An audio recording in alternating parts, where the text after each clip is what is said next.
Hello YouTube, this is Fawaz from Australia Unwrapped.com. This video is about the article Apple Watch specifications, features and review. Apple Watch is another epic product presented at Apple event 2015. Apple has been a pioneer when it comes to presenting with the most innovative technology gadgets.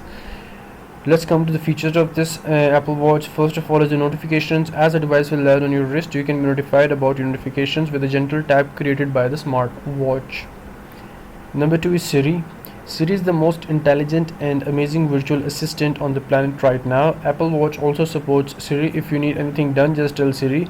Don't estimate the Siri. If you can advise, it can advise you in every single task that you are going to do. In fact, it can judge your mood and behavior with your actions. The third thing is Apple Pay. Do you ever think of buying something with your watch confused?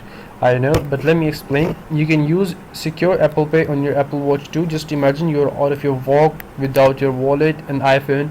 You need to buy a bottle of water. This can be done with your smart watch as it is supported by Apple Pay. The thing is innovative touch features. Sending and receiving messages are not solo functions of Apple Watch. The functions can be done in a more creative way. You can also make little custom messages during using touch feature. You can touch your wrist 1,000 times, but on Apple Watch it is something out of the world. In simple words, Apple Watch is a precise version of iPhone designed for a wrist communication. On Apple Watch is easier than on iPhone. You want to read a message or mail, just raise your hand. You are confined to only plain messages or email. You can send emojis or voice messages. I am surprised by the higher of convenience offered by Apple Watch. For further details, click the link below and comment, and make sure to hit the like and subscribe button. See you down there.